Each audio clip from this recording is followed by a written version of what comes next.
Hello बच्चों, welcome back to my YouTube channel Maths Plaza. तो बच्चों, आज मैं इस वीडियो में Bihar board class 10th science का मोस्ट वीवीआई ऑब्जेक्टिव क्वेश्चन लेकर आया हूं, जो आपके आने वाले बोर्ड एग्जाम में 110% पूछे जाएंगे। यानी कि आपके जो बोर्ड एग्जाम जो कि 2026 में होने वाला है, उसमें डायरेक्ट प्रश्न यहाँ से आपके लड़ने वाले हैं। तो चलिए बिना कोई देरी किए हुए वीडियो को स्टार्ट करते हैं। तो आज का जो पहला सवाल है वो है, निम्न में से कौन सा जो है मानव जनन तंत्र का भाग नहीं है? कौन मानव जनन तंत्र का भाग नहीं है? अंडाशय, गर्भाशय, शुक्रवाहिका, डिंबवाहिनी। बताइए, मानव जनन तंत्र का भाग कौन नहीं है? तो याद रखिएगा, शुक्रवाहिका। शुक्रवाहिका जो है यह मानव जनन तंत्र का भाग नहीं है। ऑप्शन सी इसका राइट आंसर होगा। चांद के पार चलो, चांद के पार चलो। अगला क्वेश्चन है, निम्न में कौन उभयलिंगी जंतु है? कौन क्या है? उभयलिंगी जंतु है। ऑप्शन आपके सामने है, केंचुआ, मछली, शेर, बकरी। बताइए, इन चारों ऑप्शन में से जो है ऐसा कौन सा जंतु है जो कि उभयलिंगी है? तो याद रखिएगा, वो है केंचुआ। क्या है? केंचुआ, ठीक ना। केंचुआ क्या है? केंचुआ जो है उभयलिंगी जंतु है। अगला क्वेश्चन है, पुष्प का कौन सा भाग फल बनाता है? ठीक ना, पुष्प का कौन सा भाग फल बनता है? परागकोश, वर्तिकाग्र, वर्तिका, अंडाशय। बताइए, पुष्प का कौन सा भाग क्या बनाता है? तो फल बनाता है। पुष्प का कौन सा भाग फल बनता है? बताइए इसका क्या होगा? तो याद रखिएगा, वो है अंडाशय, ठीक ना। ऑप्शन डी इसका सही आंसर होगा। दिल दिया है जान भी देंगे ऐ वतन तेरे लिए। नेक्स्ट क्वेश्चन है, कि पुष्प का कौन सा भाग परागकण बनाता है? पुष्प का कौन सा भाग क्या बनाता है? परागकण। बाह्य दल, पंखुड़ी, पुंकेसर, स्त्री केसर। पुष्प का कौन सा भाग क्या बनाता है? तो परागकण बनाता है। तो आप सभी को पता है वो है पुंकेसर। क्या है? पुंकेसर। ऑप्शन सी इसका राइट आंसर होगा। चांद के पार चलो, चांद के पार चलो।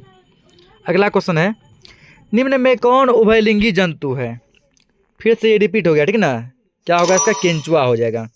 नेक्स्ट है, निम्न में कौन एकलिंगी पुष्प है? बताइए, एकलिंगी पुष्प कौन सा है? गुड़हल, सरसों, पपीता, गुलाब।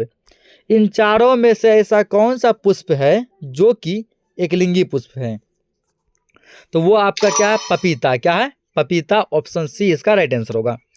नेक्स्ट क्वेश्चन है, अमीबा में अलैंगिक जनन किस विधि द्वारा होता है? अमीबा में अलैंगिक जनन जो होता है वह किस विधि के द्वारा होता है?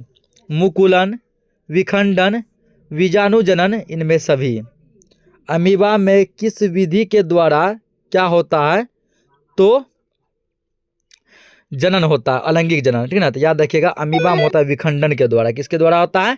विखंडन के द्वारा। ऑप्शन बी इसका सही आंसर होगा। बाबू ने खाना खाया क्या? बाबू ने खाना खाया क्या? अगला है, फूल का कौन सा भाग फल में बदलता है? फिर क्वेश्चन ये रिपीट हो गया, ठीक ना। तो क्या होगा इसका? अंडाशय। क्या होगा? अंडाशय। फूल का कौन सा भाग फल बनता है? अंडाशय। ऑप्शन सी इसका राइट आंसर होगा। नेक्स्ट क्वेश्चन है, निम्न में कौन उभयलिंगी है? बताने का आज क्वेश्चन बहुत ज़्यादा रिपीट हो रहा है। केंचुआ होगा इसका। क्या होगा? केंचुआ। इसको वेट कीजिएगा, ठीक ना। ऐड आ गया है। जब तक ऐड आया है तब तक आप लोग वीडियो को लाइक कर दें और कमेंट में अपना फीडबैक जरूर दें कि आपको यह क्लास कैसा लगा हो। तो आपका लाइक कमेंट ही हम लोगों को मोटिवेट करता है, जिससे हम लोग जो है और भी अधिक से अधिक वीवीआई क्लास को लाते हैं। चलिए अगला क्वेश्चन आ गया, हाइड्रा में क्या पाया जाता है? मस्तिष्क, तंत्रिका, मुख, स्पर्शक। बताइए, हाइड्रा जो होता है, हाइड्रा उसमें क्या पाया जाता है? तो याद रखिएगा, हाइड्रा में जो है स्पर्शक पाया जाता है। क्या पाया जाता है? स्पर्शक। अगला क्वेश्चन है, पौधों में जनन अंग कहाँ पाए जाते हैं? पौधा में जो जनन अंग होता है वह कहाँ होता है? तना में, जड़ में, पुष्प में, फल में। बताएंगे सभी। पौधा में जनन अंग किस भाग में पाया जाता है? तो याद रखिएगा, वो पाया जाता है कहाँ पे? पुष्प में। कहाँ पाया जाता है? पुष्प में। ऑप्शन सी इसका सही आंसर होगा। नेक्स्ट क्वेश्चन है, इनमें कौन अलैंगिक जनन की विधि है? अलैंगिक जनन की विधि कौन सी है? द्विखंडन, विखंडन, मुकुलन, इनमें सभी। तो अलैंगिक जनन की विधि कौन सी है? तो वो है आपका इनमें सभी, ठीक ना। विखंडन भी होगा, मुकुलन भी होगा, द्विखंडन भी होगा, इनमें सभी होगा। ऑप्शन डी इसका सही आंसर होगा। अगला क्वेश्चन है, डेंगू उत्पन्न करने वाले मच्छर किस तरह के जल में उत्पन्न होते हैं? जो मच्छर डेंगू उत्पन्न करता है वो किस प्रकार के जल में उत्पन्न होते हैं? खरा जल, शुद्ध जल, गंदा जल, मृदु जल, बताइए।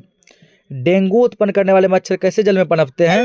शुद्ध जल में। कैसे जल में पनपते हैं? शुद्ध जल में। ऑप्शन बी इसका सही आंसर होगा। अगला है, मलेरिया उत्पन्न करने वाला मच्छर किस तरह के जल में उत्पन्न होता है? जो मच्छर मलेरिया उत्पन्न करता है, जो मच्छर मलेरिया नामक बीमारी को फैलाता है, वह मच्छर किस तरह के जल में उत्पन्न होता है? साफ जल, गंदा जल, मीठा जल, इनमें से कोई नहीं। तो ऐसे मच्छर जो है वो गंदा जल में उत्पन्न होते हैं। कहाँ होते हैं? गंदा जल में। ऑप्शन बी होगा। अगला, नर युग्मक और मादा युग्मक के संयोजन से क्या बनता है? बताइए, बहुत इंपॉर्टेंट क्वेश्चन है। नर युग्मक और मादा युग्मक के संयोजन से क्या बनता है? Option A zygote, option B अंडाणु, ऑप्शन सी है शुक्राणु, ऑप्शन डी है वीर्य। क्या बनता है? तो याद रखिएगा कि नर युग्मक और मादा युग्मक के संयोजन से बनता है वो बनता है क्या? जाइगोट। देखो, जिसको कि हम लोग युग्मनज भी कहते हैं ना, जाइगोट या फिर युग्मनज। ऑप्शन ए इसका राइट आंसर होगा। आइए ना हमारा बिहार में, आइए ना हमारा बिहार में क्रिस का गाना सुनवाएंगे, ठीक है ना। चलिए आगे बढ़ते हैं। अगला है, हजामत बनाने के लिए किस प्रकार के दर्पण का व्यवहार किया जाता है? हजामत यानी दाढ़ी, ठीक ना।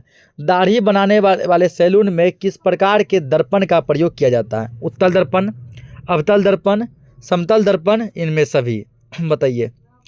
तो याद रखिएगा कि सैलून में हम लोग जो है अवतल दर्पण का प्रयोग करते हैं। हजामत बनाने के लिए अवतल दर्पण का प्रयोग किया जाता है। ऑप्शन बी इसका सही आंसर होगा। बाबू ने खाना खाया क्या? बाबू ने खाना खाया क्या? अगला है, किसमें बाह्य निषेचन होता है? बाह्य निषेचन किसमें होता है? गाय, मनुष्य, मेढक, कुत्ता, बताएंगे सभी। बाह्य निषेचन किसमें होता है? तो याद रखिएगा कि मेढक में जो है बाह्य निषेचन होता है। किसमें होता है? मेढक में। ऑप्शन सी इसका सही आंसर होगा। नेक्स्ट क्वेश्चन है, स्पायरोगायरा में प्रजनन किस विधि से होता है? स्पायरोगायरा में प्रजनन किस विधि द्वारा होता है? मुकुलन, खंडन, पुनरुत्थान, बीजाणु जनन, ठीक ना। स्पायरोगोरा में प्रजनन किस विधि से होता है? तो याद रखिएगा वो होता है खंडन विधि द्वारा। किसके द्वारा? खंडन विधि द्वारा। ऑप्शन बी इसका राइट आंसर होगा।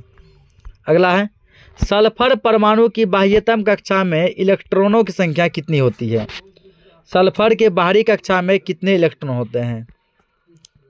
तो सल्फर के बाहरी कक्षा में जो कुल 6 इलेक्ट्रॉन होते हैं। कितने होते हैं? 6 इलेक्ट्रॉन, ठीक ना। क्योंकि सल्फर का परमाणु संख्या 16 होता है। जब हम इसका इलेक्ट्रॉनिक विन्यास लिखते हैं 1s2 2s2, ठीक ना। तो पहला हम चला गया 1s2, दूसरा 2s2, ठीक ना। उसके बाद इसी बार जब इसको आगे लिखिएगा तो पता चलेगा कि बाहरी कक्षा में 6 इलेक्ट्रॉन बच जाते हैं। इलेक्ट्रॉनिक विन्यास आप लोग लिखिएगा तो पता चल जाएगा। अगला है, ग्लूकोज के एक अणु में ऑक्सीजन के कितने परमाणु होते हैं? ग्लूकोज के एक अणु में ऑक्सीजन के कितने परमाणु होते हैं?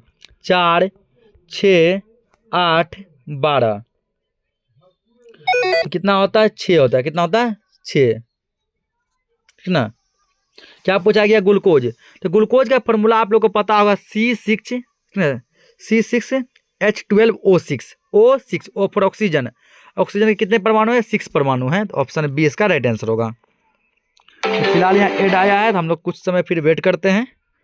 और जब तक ऐड आया है आप लोग से हम बड़ी रिक्वेस्ट है कि क्लास को लाइक कर दें, चैनल को सब्सक्राइब कर लें, अपने दोस्तों में, सगे संबंधी हर जगह इस चैनल को शेयर करें ताकि वो लोग भी मोस्ट VVI क्लास का लाभ ले सकें। तो चलिए अब हम लोग जो हैं अगले क्यूज की तरफ बढ़ते हैं। क्यूज नंबर 7 हम लोग किए थे, अब क्यूज नंबर 8 की तरफ बढ़ते हैं। तो अगला जो क्यूज गया है उसका पहला प्रश्न है, पहला प्रश्न कह रहा है, लैंगर हंस की द्वीपिकाएं पाई जाती है। लैंगर हंस की द्वीपिकाएं कहाँ पाई जाती है? यकृत में, मस्तिष्क में, पक्वाशय में, अग्न्याशय में, बताइए। लैंगर हंस की द्वीपिकाएं कहाँ पाई जाती है? याद रखिएगा इसकी द्वीपिकाएं जो है वो अग्न्याशय में पाई जाती है। कहाँ पाई जाती है? अग्न्याशय में। इसका ऑप्शन डी सही आंसर होगा। अगला है पुष्पों में यौवनारंभ के लक्षण हैं। पुरुषों में, सॉरी पुष्पों नहीं, पुरुषों में यौवनारंभ के लक्षण क्या हैं? पुरुषों में यौवनारंभ के लक्षण क्या हैं? दाढ़ी एवं मूछ का उगना, कंठ का फूटना, मांसपेशियों में उभार आना, इनमें सभी।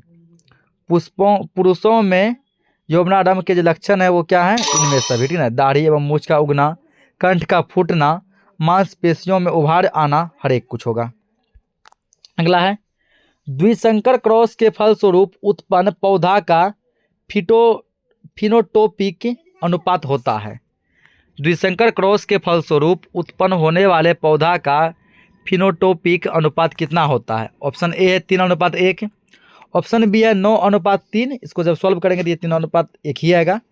ऑप्शन सी है 1:1, ऑप्शन डी है 1:2:1। बताइए इसका क्या होगा? तो इसका याद रखिएगा, इसका होता है 9:3। कितना होता है? 9:3। इसको जब सॉल्व करेंगे 3:1 निकलेगा। अगला है स्त्रियों में लिंग गुणसूत्र होते हैं XX, XY दोनों, इनमें से कोई नहीं। स्त्रियों में जो होता है, महिलाओं में, वो लिंग गुणसूत्र क्या होता है? याद रखिएगा, वो XX होता है। क्या होता है? XX। और यदि पुरुषों में पूछे तो उसका होगा XY। अगला है मानव का उद्भव कहाँ हुआ है? मानव का उद्भव जो है कहाँ से हुआ है? America, Africa, Indonesia, Australia. बताइए मानव की उत्पत्ति, मानव का उद्भव किस देश से हुआ है? तो याद रखिएगा अफ्रीका से हुआ है। कहाँ से हुआ है? अफ्रीका से। अगला है पर्यावरण मुख्य रूप से कितने घटकों का बना हुआ है? 1, 2, 3, 4। बताएंगे सभी। पर्यावरण मुख्य रूप से कितने घटकों का बना हुआ है? तो पर्यावरण जो मुख्य रूप से ये 2 घटकों का बना हुआ है। कितने घटकों का? 2 घटकों का। ऑप्शन बी इसका सही आंसर होगा। बाबू ने खाना खाया क्या? बाबू ने खाना खाया क्या? अगला है यूरो2 का संबंध है। यूरो2 का संबंध किससे है? वायु प्रदूषण, जल प्रदूषण, मसदा प्रदूषण, इनमें से कोई नहीं। बताएंगे सभी। यूरो2 का संबंध किससे है? तो याद रखिएगा यूरो2 का संबंध है वायु प्रदूषण से। किससे है? वायु प्रदूषण से। Option A will be the correct answer. ए क्रिस का गाना सुनेगा क्या? ठीक ना? क्या होगा इसका? ऑप्शन ए हो जाएगा। अगला है 200 सेंटीमीटर से अधिक वार्षिक वर्षा वाले क्षेत्र को क्या कहते हैं? जिस क्षेत्र में 200 सेंटीमीटर से अधिक वर्षा होती है उस क्षेत्र को क्या कहते हैं? नम क्षेत्र, शुष्क क्षेत्र, अर्ध शुष्क क्षेत्र, मध्यम वर्षा क्षेत्र। बताएंगे सभी। 200 सेंटीमीटर से अधिक वार्षिक वर्षा वाले क्षेत्र को क्या कहते हैं? उसको हम लोग कहते हैं नम क्षेत्र। क्या बोलते हैं? नम क्षेत्र। ऑप्शन ए इसका सही आंसर होगा। आइए न हमरा बिहार में, आइए न हमरा बिहार में। अगला है पॉन्स, मेडुला और अनुमस्तिष्क ये किसका हिस्सा है? पॉन्स, मेडुला और अनुमस्तिष्क किसका हिस्सा है? अग्र मस्तिष्क का, मध्य मस्तिष्क का, पश्चिम मस्तिष्क का, परम मस्तिष्क का। बताइए ये तीनों जो किसका हिस्सा है? तो याद रखिएगा ये तीनों जो पश्चिम मस्तिष्क का हिस्सा है। किसका हिस्सा है? पश्चिम मस्तिष्क का। अगला है अगला फिलहाल जो है एड आ गया है, ठीक ना? जब तक एड आया तब तक आप लोग क्रिस का गाना सुनिए और एकदम पूरा जो आनंद लीजिए। दिल ना दिया, दिल ना लिया, ठीक ना? तो बोलो ना क्या किया। तो चलिए एड फिलहाल जो है हम लोग का खत्म हो गया। हम लोग चलते हैं अपने प्रश्न की तरफ। फिर दिल लेंगे देंगे, ठीक ना? अगला क्वेश्चन है कौन सी अनैच्छिक क्रिया नहीं है? कौन सी अनैच्छिक क्रिया नहीं है? बताइए। ऑप्शन है वमन, चबाना, लार आना, हृदय का धड़कना।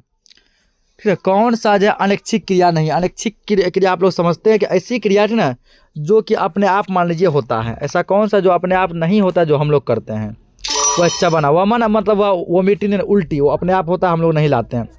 मुंह में लार अपने आप आता है, धड़कन भी अपने आप धड़कता है, लेकिन जो चबाना ये हमारे बस में होता है, हम चबाते हैं, ठीक है। चबाना अपने आप नहीं होता है। ऑप्शन बी इसका सही आंसर होगा।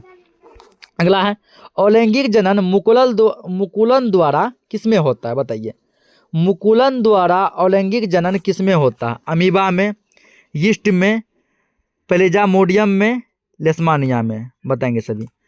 मुकुलन द्वारा अलैंगिक जनन किसमें होता है? यीस्ट में होता है। किसमें होता है? यीस्ट में। ऑप्शन बी इसका सही आंसर होगा। अगला है शुक्राणु का निर्माण कहाँ होता है? शुक्राणु का निर्माण किसमें होता है? बताएंगे। वृषण में, गर्भाशय में, अंडाशय में, इनमें सभी में। तो याद रखिएगा शुक्राणु का निर्माण जो है वो वृषण में होता है। कहाँ होता है? वृषण में। ऑप्शन ए इसका राइट आंसर होगा। अगला है, पुष्प का कौन सा भाग फल बनता है? परागकोश, वर्तिकाग्र, वर्तिका, अंडाशय। बताइए पुष्प का कौन सा भाग फल बनता है? तो याद रखिएगा, ठीक ना, कि पुष्प का जो है अंडाशय, अंडाशय भाग क्या बनता है? फल बनता है। अंडाशय क्या बनता है? फल बनता है। नेक्स्ट क्वेश्चन है, लिंग गुणसूत्र का पूर्ण जोड़ा पाया जाता है। लिंग गुणसूत्र का पूर्ण जोड़ा किसमें पाया जाता है? पुरुषों में, स्त्रियों में, पुरुष और स्त्री दोनों में, इनमें से कोई नहीं। लिंग गुणसूत्र का पूर्ण जोड़ा किसमें पाया जाता है? तो वो पाया जाता है स्त्री में। किसमें पाया जाता है? स्त्री में, ठीक ना। अगला है, निम्न में कौन से समूहों में केवल जैव निम्नीकरणीय पदार्थ है? यहाँ 4 समूह दिया गया है। इन चारों समूहों में ऐसा कौन सा समूह है जिसमें केवल जैव निम्नीकरणीय पदार्थ हैं? ऑप्शन ए है घास, पुष्प तथा चमड़ा। ऑप्शन बी घास, लकड़ी एवं घास। ऑप्शन सी फसलों के छिलके, केक एवं rubber. Option D cake, rubber एवं घास। बताइए ऐसा कौन सा समूह है जिसमें केवल जैव निम्नीकरणीय पदार्थ हैं? तो वो आपका है केक, लकड़ी एवं घास। केक, लकड़ी एवं घास। ऑप्शन डी इसका सही आंसर होगा। अगला है, नर युग्मक और मादा युग्मक के संलयन को क्या कहते हैं? नर युग्मक और मादा युग्मक के संलयन को क्या कहते हैं? निषेचन, अंकुरन, परागन, किण्वन। बताएंगे सभी कि नर युग्मक और मादा युग्मक का संलयन क्या कहलाता है। तो याद रखिएगा कि इसका संलयन जब वो कहलाता है क्या? निषेचन। क्या कहलाता है? निषेचन कहलाता है। ऑप्शन ए इसका राइट आंसर होगा। अगला है, हाइड्रा में प्रजनन किस विधि से होता है? ये क्वेश्चन अभी भी ऊपर आया हुआ था, ठीक ना। बताइए हाइड्रा में प्रजनन किस विधि द्वारा होता है? द्विखंडन, मुकुलन, परागन, बहुखंडन। तो पता है आपको कि हाइड्रा में जो है प्रजनन वो मुकुलन विधि के द्वारा होता है। तो ऑप्शन बी इसका राइट आंसर होगा। अगला है, पराग कोश में होते हैं। पराग कोश, ठीक ना, में होते हैं क्या? बाह्य दल, अंडाशय, अंडप, परागकण। पराग कोश में क्या होते हैं? तो इसमें होते हैं परागकण। क्या होते हैं? परागकण। अगला है, मुकुलन द्वारा अलैंगिक जनन किसमें होता है? Amoeba, yeast, Plasmodium, लेशमानिया। ये क्वेश्चन रिपीट हो गया, ठीक ना। इसका क्या होगा? यीस्ट होगा। क्या होगा? यीस्ट होगा। नेक्स्ट है, द्विखंडन होता है। बहुत आसान क्वेश्चन, बताइए द्विखंडन किसमें होता है? अमीबा में, पैरामीशियम में, लेशमानिया में, इनमें सभी में। तो याद रखिएगा इन सभी में क्या होता है, ठीक है, सब के सब में द्विखंडन होता है। अमीबा में भी, पैरामीशियम में भी, लेशमानिया में भी। इसका ऑप्शन डी सही आंसर होगा। दिल दिया है जान भी देंगे ऐ वतन तेरे लिए। अगला है, फूल में नर जनन अंग होता है। कौन होता है? पुंकेसर, अंडप, वर्तिकाग्र, वर्तिका। फूल में नर जनन अंग होता है। तो याद रखिएगा फूल में नर जनन अंग क्या होता है? पुंकेसर होता है। क्या होता है? पुंकेसर होता है। अगला है,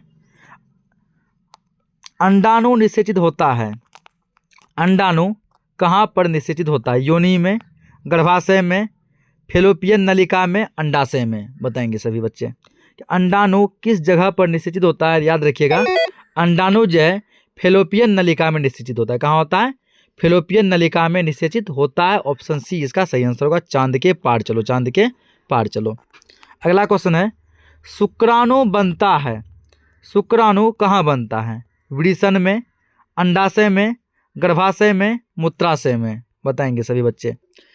सभी बच्चे लगातार इसका जो है कमेंट में करेंगे, आंसर देंगे कि शुक्राणु कहाँ बनता है। शुक्राणु कहाँ बनता है? याद रखिएगा शुक्राणु वृषण में बनता है। कहाँ बनता है? वृषण में। ऑप्शन ए इसका सही आंसर होगा। अगला क्वेश्चन है, पुष्पी पौधों में अलैंगिक जनन किसके द्वारा होता है? पुष्पी पौधों में अलैंगिक जनन किसके द्वारा होता है? पत्तियों द्वारा, तनों द्वारा, फूलों द्वारा या फिर बीजों द्वारा। पुष्पी पौधों में अलैंगिक जनन किसके द्वारा होता है? याद रखिएगा फूलों के द्वारा होता है। किसके द्वारा होता है? फूलों के द्वारा होता है। तो ऑप्शन सी इसका सही आंसर होगा। चांद के पार चलो, चांद के पार चलो। अगला क्वेश्चन है, निम्नांकित में कौन एकलिंगी पादप का उदाहरण है? सरसों, गुड़हल, पपीता, मटर लाम। ठीक ना, ये 4 ऑप्शन है। ये प्रश्न हम आप लोग के लिए छोड़ रहे हैं। इस प्रश्न का आंसर आप लोगों को कमेंट सेक्शन में बताना है। मिलते हैं हम लोग नेक्स्ट लेक्चर में, तब तक के लिए जय हिंद जय भारत।